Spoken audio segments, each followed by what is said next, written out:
Hi friends, సత్య beauty హోమ్కి స్వాగతం. ఈరోజు నేను చేయబోయేది చింతకాయలు బెండకాయ పులుసు కర్రీ. ఒకసారి ఇలా ట్రై చేయండి ఫ్రెండ్స్, చాలా బాగుంటుంది.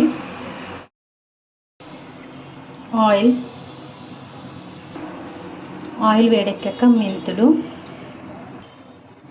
జీలకర్ర, కరివేపాకు,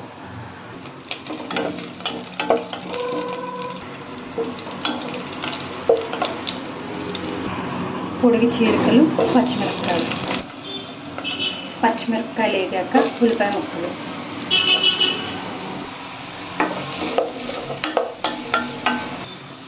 పసుపు, సరిపడా ఉప్పు,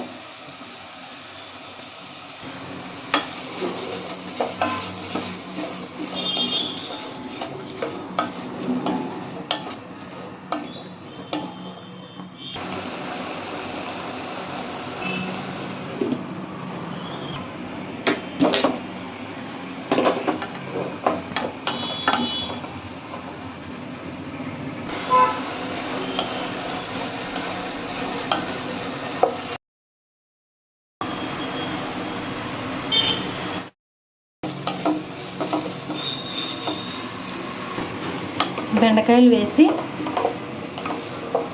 ఇలా ఒకసారి కలుపుకుని మూత పెట్టేసుకుంటే మగ్గుతాయి, మెత్తగా మగ్గిపోతాయి.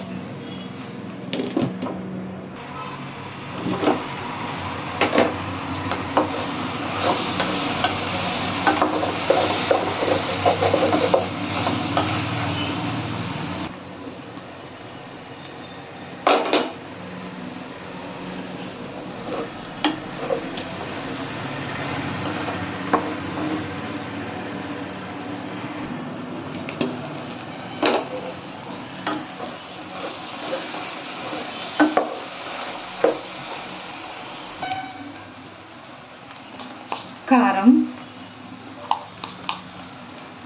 సరిపడా కారం వేసుకొని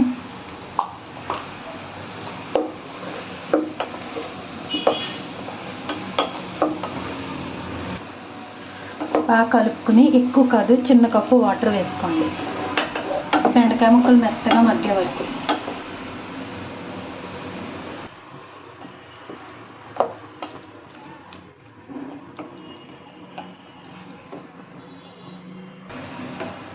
మగ్గే వరకు మూత పెట్టుకోవాలి.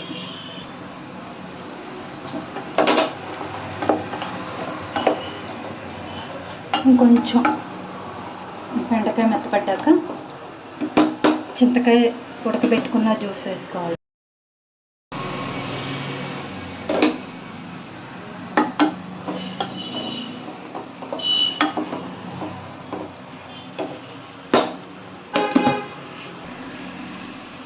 ఇలా దగ్గరికి మగ్గి బెండకాయ ముక్క ఇలా మగ్గాక మెత్తగా, మరీ మెత్తగా కాదు, ఇప్పుడు చింతకాయలు ఉడకబెట్టుకుని గుజ్జు తీసుకున్నాను నేను. ఆ గుజ్జు వేసుకుంటున్నాను. చింతపండు బదులు చింతకాయ గుజ్జు వేస్తున్నాను.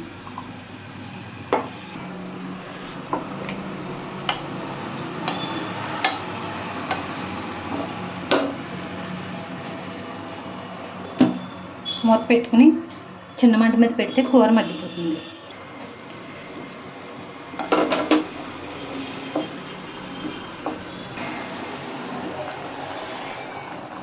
వెల్లుల్లిపాయ కచ్చాపిచ్చా దంచుకొని ముక్క చెక్కాల ఇలా వేసుకోవాలి. వేసుకుంటే చింతపండు వేసాం కదా, మంచి ఫ్లేవర్ వస్తుంది.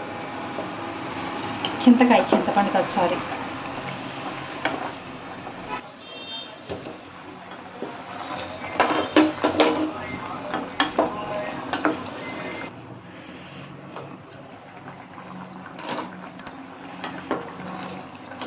చింతకాయ బెండకాయ పులుసు రెడీ. ఒక్కసారి ఇలా వండి చూడండి ఫ్రెండ్స్, చాలా బాగుంటుంది. చింతకాయలు సీజన్ అన్ని రోజులు మ్యాక్సిమం కుదిరినంత మట్టికి ఇలాగే వండుతారు మీరు. Curry ready.